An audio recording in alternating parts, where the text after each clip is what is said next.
Today I want to talk about the topic of death. This is a very sensitive topic, but also a very important topic that is very universal. And throughout our travels, we get to meet with so many people. And one of the things that people talk about is that they suffer in silence. They miss their loved ones and they're not sure what to do. And for us is we get to do many events on our travels, but one event that really stands out and holds a very special place in our heart is the Candlelight meditation and vigil. And typically for us is we do these events outside where many people from all backgrounds can come together.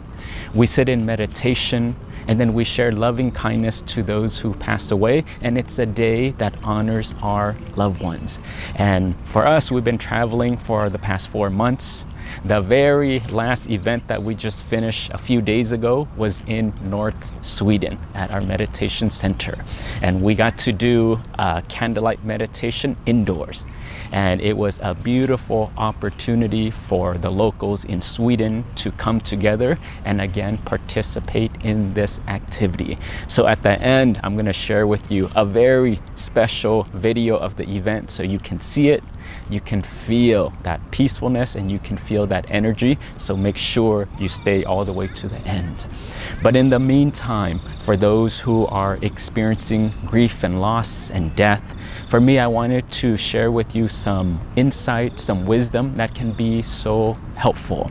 And while a lot of people may be struggling with this, I think it's a good time for us to shed some light, and hopefully this can be helpful. But without any further ado, here are some tips that can be helpful if you're suffering with grief and loss.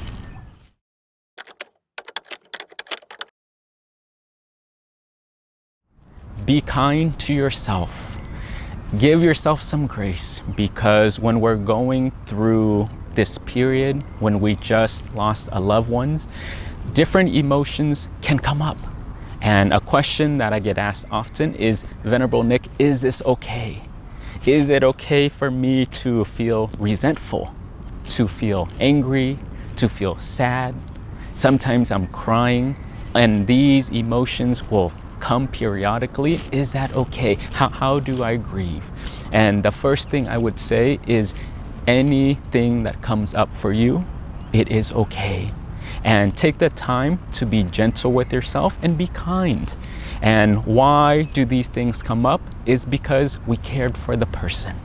And through the number of days, months, years, and decades that we become attached to these people, then when we lose someone that we truly love, then it takes time.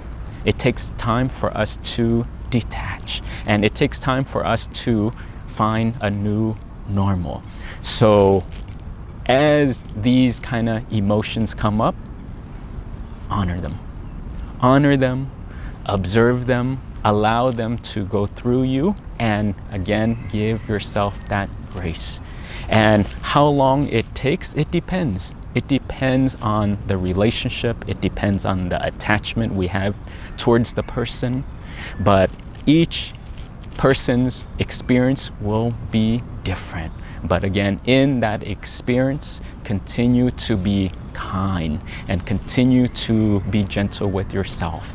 And going through our new normal now, these emotions will continue to pop up because then we get triggered and things remind us of them, such as then it's their birthday, then it's a new year, then it's a holiday, then it's a Father's Day or a birthday, and the things that we're used to celebrating with them, okay, now there's a void. Or different events or different people spark that memory again and again. Everyone is so different. As these emotions come up for us, we don't need to judge them, but be kind and give yourself that grace.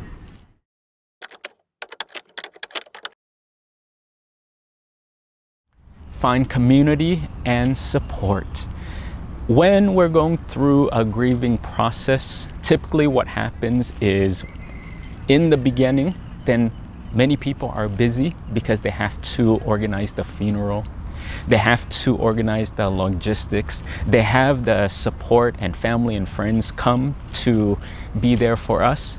And what typically happens, or what often happens, is once these ceremonies are done, then the individual, then it gets quiet. Then now the calls are less frequent. Then now we don't have people to talk to, and of the people that we meet, this is an issue that is not brought up often, but people are struggling in silence. A lot of comments that people share with us is that I don't want to burden other people. You know, people are living their lives, people are happy, and I don't want to be a downer. I don't want to put my burden on someone else.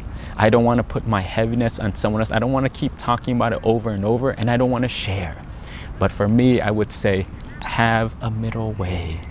And if you need that support, whether it's just a friend, a healthy friend, a family member, maybe you need professional support, that's okay too. Some people need a community, such as the temple, the church, religious communities, that's okay too. But for me, I would say to reach out and get the support, be able to share what is heavy on your heart.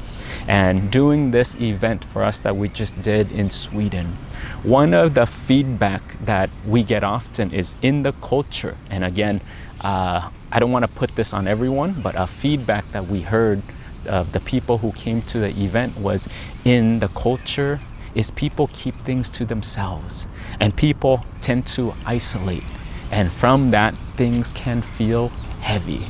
So if this is relatable to you, I would say seek out support. Seek out a space where you can be witness.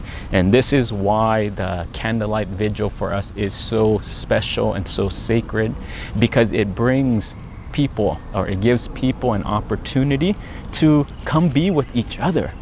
And some people don't even talk to other people. It's okay. It's okay. Sit in the back, sit in the front. It doesn't matter.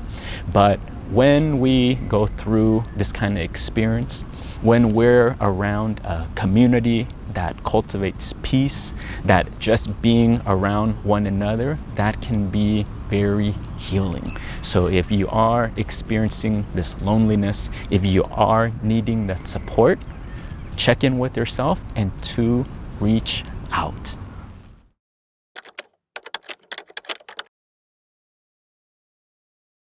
Share merit. This is probably one of the most powerful wisdom for me that I've learned in the monastery, and I wanted to share with all of you. And this is the concept of sharing merit. And merit is the positive energy that is produced when we do good deeds, when we practice generosity, like giving up your time, giving up your resources, giving up of your service, giving of forgiveness. When we practice these good deeds, automatically merit will be produced. Pure positive energy is produced.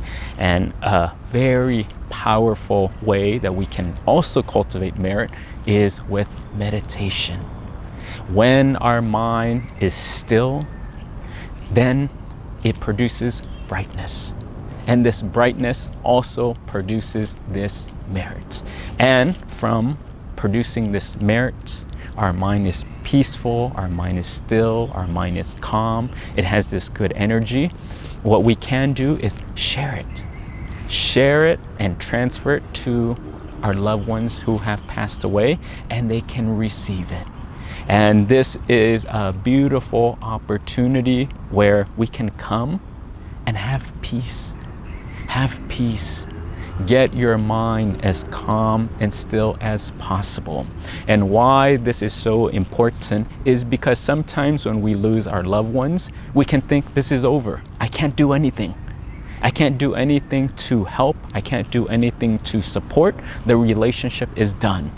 But for us as Buddhists or in the temple, what we recognize is that this pure energy, it goes so far, and it can transcend different dimension. And for us, again, you don't have to believe it, but what we find is this experience is so beautiful. Take the time to do as much good as possible, and then dedicate to them and share this peace, share this loving kindness with them. Start with yourself and also to the people who are living, but also this can be a beautiful moment where those who have passed away can receive this goodness from all of you as well. So every single day, if you can, take time to do good deeds, take time to meditate, and then share it directly with them.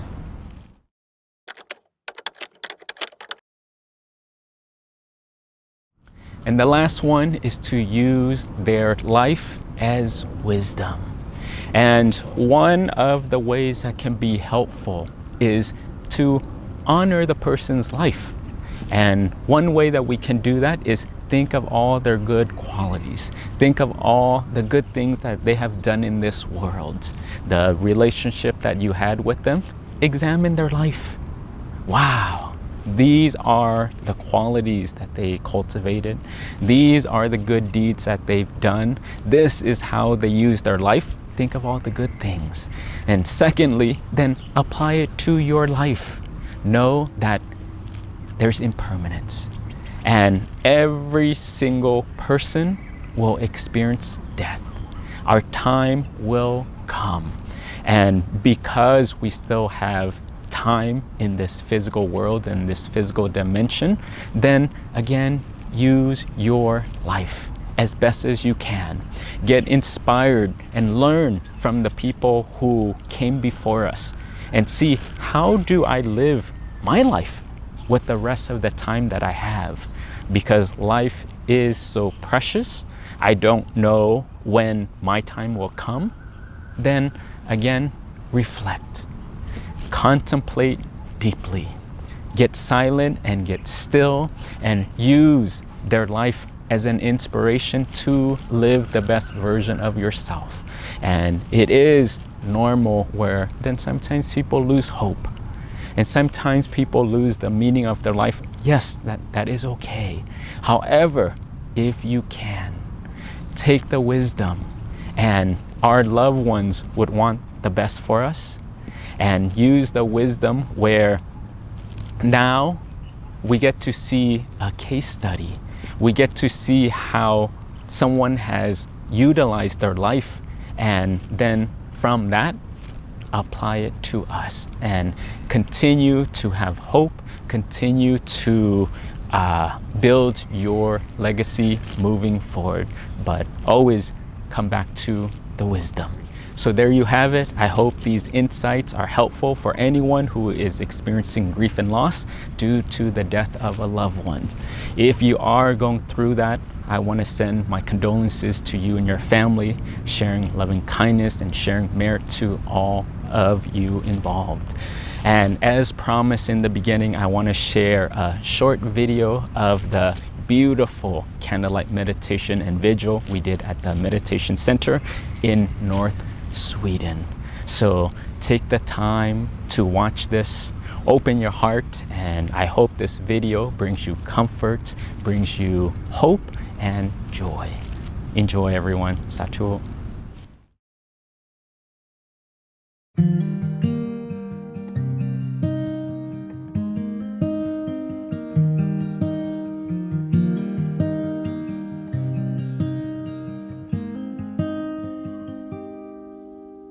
When it rains, it pours, but you didn't even notice. It ain't raining anymore.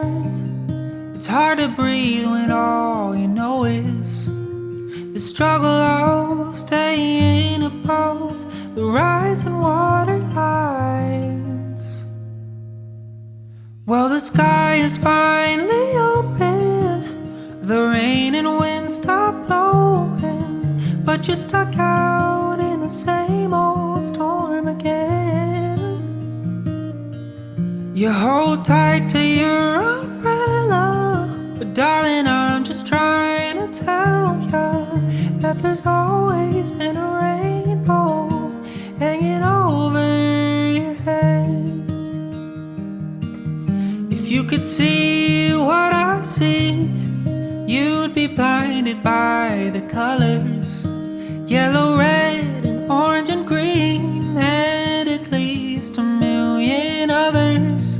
So tie up the bow, take off your coat, and take a look around. Well, the sky is finally open, the rain and wind stop blowing, but you're stuck out in the same old storm again. You hold tight to your umbrella, but darling, I'm just trying to tell ya that there's always been a rainbow hanging over your head.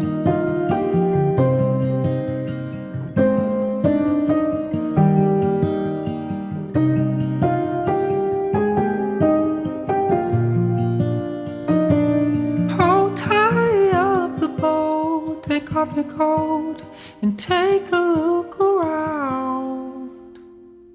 Everything is alright now, 'cause the sky is finally open, the rain and wind stop blowing, but you're stuck out in the same old storm again. You hold tight to your umbrella, but darling, I'm just trying to tell ya that there's always been a rainbow hanging over your head. Yeah, there's always been a rainbow hanging over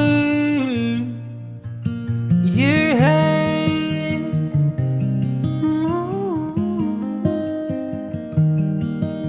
It'll all